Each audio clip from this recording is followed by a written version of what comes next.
ঢাকার প্রাণকেন্দ্রে দাঁড়িয়ে আছে এক রহস্যময় দুর্গ, লালবাগ কেল্লা। প্রতিদিন অসংখ্য মানুষ এখানে আসেন এর সৌন্দর্য উপভোগ করতে, কিন্তু এই কেল্লার প্রতিটি ইট, প্রতিটি দেয়ালের পেছনে লুকিয়ে আছে এমন সব ইতিহাস যা খুব কম মানুষই জানে।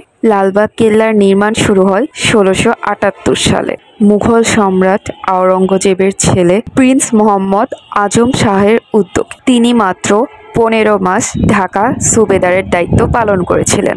সেই সময় তিনি এই কেল্লার কাজ শুরু করলেও শেষ করতে পারেননি। এরপর দায়িত্ব নেন সুবেদার শায়েস্তা খান। তিনি লালবাগ কেল্লাকে পুরোপুরি আলোকিত করার কথা ভেবেছিলেন, কিন্তু ভাগ্য যেন অন্য কিছু লিখে রেখেছিল। তার মেয়ে পরী বিবি রহস্যজনকভাবে মারা যান। এই ঘটনাকে তিনি অশুভ লক্ষণ হিসেবে দেখেন এবং কেল্লার কাজ পুরোপুরি বন্ধ করে দেন। কেল্লার ভিতরে ঢুকলে ৩টি প্রধান স্থাপত্য নজর কাড়ে: পরী বিবির সমাধি, দরবার হল ও হাম্মামখানা, আর লালবাগ মসজিদ। পরী বিবির সমাধি সাদা মার্বেল পাথরের তৈরি, যার মধ্যে আজও মুঘল শিল্পকলা জ্বলজ্বল করছে।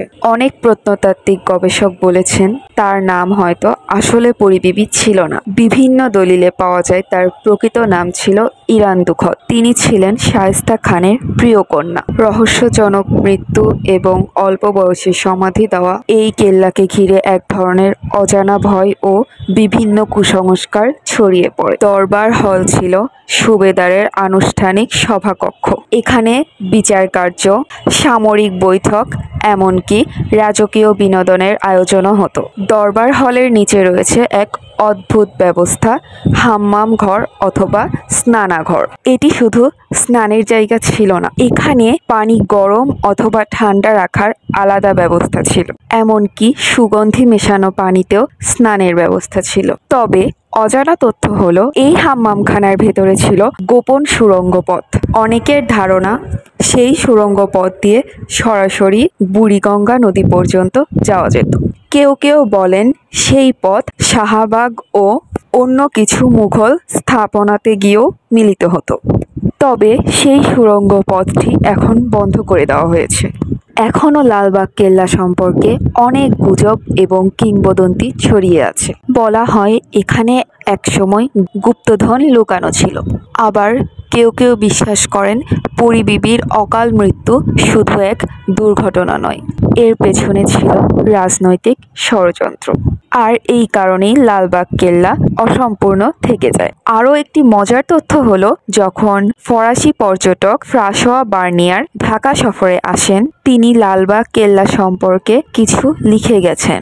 তার ভ্রমণ বর্ণনায় বলা হয় তখনকার সময়ে ঢাকার দুর্গ এবং প্রাসাদগুলো ছিল ভারতের অন্য যে কোনো শহরের তুলনায় অনেক বেশি সমৃদ্ধ।